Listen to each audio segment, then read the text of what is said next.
ആദ്യ ദിവസം പറയുന്നത് ഇത് വീഴ്ചയാണ്. ഞങ്ങൾ എന്താണ് പറഞ്ഞത്? ഇതൊരു കൊള്ളയാണ്, ഇത് ഒരു ക്രൈമാണെന്നാണ് ആദ്യം മുതൽ പറഞ്ഞത്. അതിന് ആദ്യം അവര് പോറ്റി അവരെ അറസ്റ്റ് ചെയ്യാൻ നോക്കി, ഒരു വീഴ്ചയായിട്ട് ഒരു സിഗ്നൽ കോർട്ടിനും പോലീസിനും കൊടുക്കാൻ നോക്കി. ഞങ്ങൾ പറഞ്ഞു, അന്ന് പറഞ്ഞ കാര്യം ഞങ്ങൾ ഇന്നും പറഞ്ഞു. ഇതിന്റെ പിന്നിൽ ദേവസ്വം മന്ത്രിന്റെ റോൾ എന്താണ്? ദേവസ്വം മന്ത്രിയല്ലേ ഇതിന്റെ ഉത്തരവാദിത്വം എടുക്കേണ്ടത്? എന്തുകൊണ്ട് ഇന്നും അയാൾ രാജിവെക്കുന്നില്ല?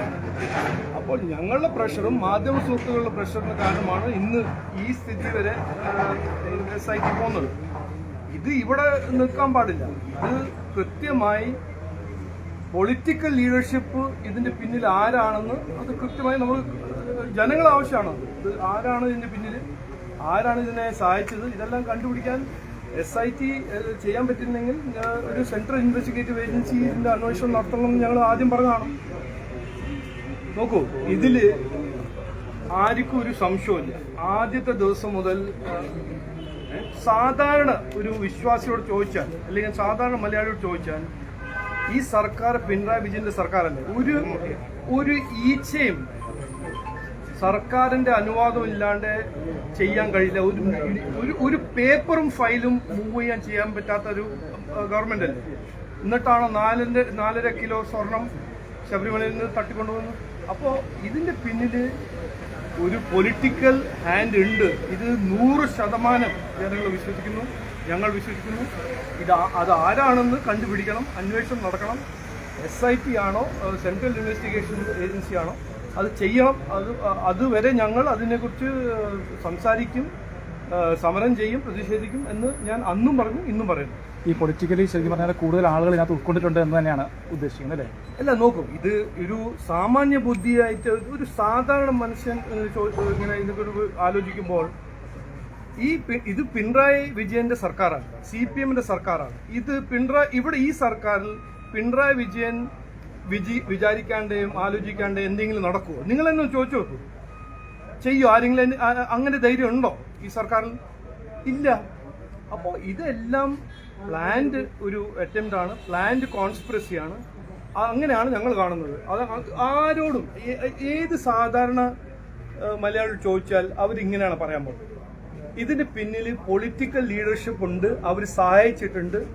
ഈ ഒരു അഴിമതി രാഷ്ട്രീയം അതിന്റെ പിന്നിലുണ്ട്, ഒരു പൊളിറ്റിക്കൽ കറപ്ഷൻ ആണെന്നാണ് ഞങ്ങൾ കൃത്യമായി ഇന്നും അവതരിപ്പിക്കുന്നത്, പറയുന്നത്. ഈ പത്തനംതിട്ട ജില്ലാ കമ്മിറ്റി അംഗം തന്നെ അറസ്റ്റിലായ സാഹചര്യത്തിൽ ഇപ്പോൾ തെരഞ്ഞെടുപ്പൊക്കെ നിൽക്കുവാണല്ലോ, സ്വാഭാവികമായിട്ട് ചർച്ചാ വിഷയമാകും. CPMന്റെ പൊയ്മൂടല്ലേ കഴിഞ്ഞു വീഴുന്നത്? നോക്കൂ, അതിൽ ഞാൻ ഇത് അഴിമതി ഒരു പ്രധാനപ്പെട്ട ഇഷ്യൂ ആണ്. നമ്മുടെ രാഷ്ട്രീയത്തിൽ ഇതൊരു പ്രധാനപ്പെട്ട ഒരു ഇഷ്യൂ ആയിട്ട് ജനങ്ങൾ ഡിസ്കസ് ചെയ്യണം. ഞാൻ ആദ്യം മുതൽ പറയുന്നത്, ഈ ഇലക്ഷനിൽ വരാൻ പോകുന്ന അസംബ്ലി ഇലക്ഷനിൽ അഴിമതിനെ കുറിച്ചൊരു ഡിബേറ്റ് നടക്കണം. ഇത് അഴിമതി എന്ന് പറഞ്ഞാൽ ഒരു വിക്ടിംലെസ് ക്രൈം ഒന്നുമല്ല, ജനങ്ങളെ ബാധിക്കുന്ന ഒരു ഇഷ്യൂ ആണ്. ഇങ്ങനെ ഈ അമ്പലത്തിൽ നിന്ന് സ്വർണം കൊള്ള ചെയ്യാൻ ധൈര്യം ഉണ്ടെങ്കിൽ പിന്നെ എന്തെല്ലാം അവർ ചെയ്യുന്നുണ്ടെന്ന് നമുക്ക് തന്നെ മനസ്സിലാവാൻ ഒരു കഴിയില്ല. അപ്പോൾ അഴിമതി, ഈ രാഷ്ട്രീയ അഴിമതി നിർത്തണം. ഞങ്ങൾ പറയുന്നത് എന്താണ്? ഈ ലോക്കൽ ബോഡി ഇലക്ഷനിൽ ഞങ്ങളൊരു ഉറപ്പ്, ഞങ്ങൾ തരുന്ന ഒരു ഗ്യാരണ്ടി എന്ന് പറഞ്ഞാൽ അഴിമതി രഹിത ഭരണം. 11 കൊല്ലം നരേന്ദ്രമോദിജി കാണിച്ചു തന്നിട്ടുണ്ട്. അഴിമതി രഹിത ഭരണം ചെയ്യാൻ കഴിയും. ചെയ്യാൻ ആ കഴിവും താല്പര്യമുള്ള ഒരൊറ്റ പാർട്ടിയാണ് BJP NDA. ഈ ഒരു കാര്യങ്ങൾ, അതായത് ഒരു പ്രശ്നമില്ല. ഇത് ഇലക്ഷന്റെ സമയമാണ്. അങ്ങനെ നെഗോഷിയേഷൻ ഒരു നോർമൽ ഇഷ്യൂ ആണ്. നെഗോഷിയേഷൻ നടക്കും. എല്ലാ സീറ്റിലും ഞങ്ങൾ ഡിസ്കസ് ചെയ്യും. ഒറ്റക്കെട്ടായിട്ട് NDA മാറ്റം കൊണ്ടുവരും എന്ന് ഞാൻ ഉറപ്പു തരുന്നു.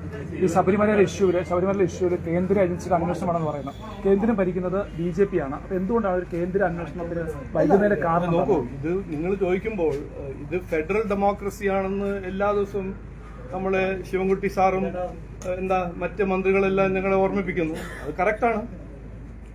പക്ഷേ നോക്കൂ, ആർട്ടിക്കിൾ 25 പറഞ്ഞിരിക്കുന്നത്, കോൺസ്റ്റിറ്റ്യൂഷൻ ഭരണഘടനയിൽ ആർട്ടിക്കിൾ 25 പറഞ്ഞിരിക്കുന്നത് ദേവസ്വം ബോർഡും റിലിജനും കൺകറന്റ് സബ്ജക്റ്റാണ്.